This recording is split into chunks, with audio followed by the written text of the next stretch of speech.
हर इंसान परिस्थितियों का गुलाम होता है। वो जिस परिस्थिति में रहता है वो उसी में ढल जाता है। इस कहानी का नाम है परिस्थितियों का गुलाम।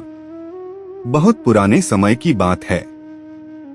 एक दिन राजा अपने मंत्री के साथ अपने राज्य का हालचाल देखने के लिए निकलते हैं। वो देखते हैं कि एक किसान पथरीली और उबड़-खाबड़ वाली जमीन पर गहरी नींद से सो रहा था।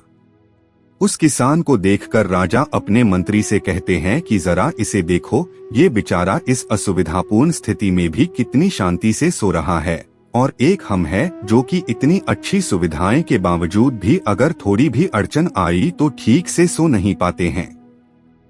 मंत्री ने कहा, महाराज, ये किसान अब इस परिस्थितियों में ढल गया है, इसलिए वो अच्छे से सो रहा है।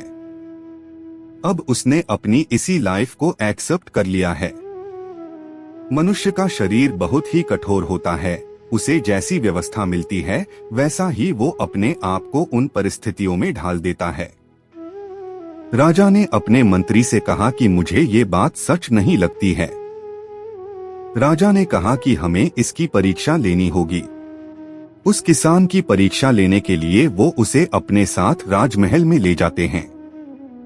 यहाँ पर राजमहल में उसके लिए हर तरह की सुख सुविधा की व्यवस्था की जाती है।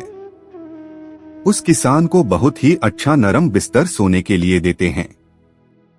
किसान भी बड़ी खुशी के साथ राजसी ठाठ बाट का आनंद लेने लगा।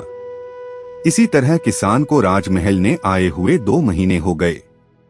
अब किसान भी इस सब सुख सुविधाओं का गुलाम बन गया था। उसी बीच एक दिन मंत्री ने चुपके से किसान के बिस्तर में कुछ पत्ते और तिनके रख दिए। किसान को तो अब इन सब सुख सुविधाओं की आदत लग गई थी, इसलिए वो बिस्तर में ऐसे पत्ते और तिनके रखने की वजह से सारी रात करवटें बदलता रहा। उसकी नींद भी ठीक से पूरी नहीं हो पाई। अगली सुबह राजा और मंत्री उसके पास उसे मिलने के लिए पहुंचे। उस किसान ने राजा से शिकायत की कि उसके बिस्तर में कुछ खुचने वाली चीजें हैं और इस चीजों की वजह से उसे पूरी रात ठीक से नींद भी नहीं आई। किसान की बात सुनकर मंत्री ने तुरंत राजा से कहा कि देखा महाराज, ये वही किसान है जो कि पथरीली भूमि पर भी गहरी नींद में आराम से सो रहा था, किंतु ये अब 2 महीने में तो राजमहल के विलासितापूर्ण जीवन का आदी हो गया है। अब तो इसे पत्ते और तिनके भी चुभने लगे हैं। देखा महाराज, मेरी कही हुई बात सच निकली ना कि मनुष्य परिस्थितियों के अनुसार ढल जाता है और वो परिस्थितियों का गुलाम बन जाता है।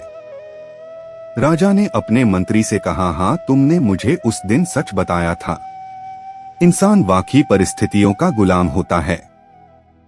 इस कहानी से यह सीख मिलती है कि हमें अपने शरीर को ज्यादा सुख सुविधाओं का आदी नहीं बनाना चाहिए, क्योंकि हम वैसे ही बन जाते हैं जैसा हमने अपने आप को बनाया होता है।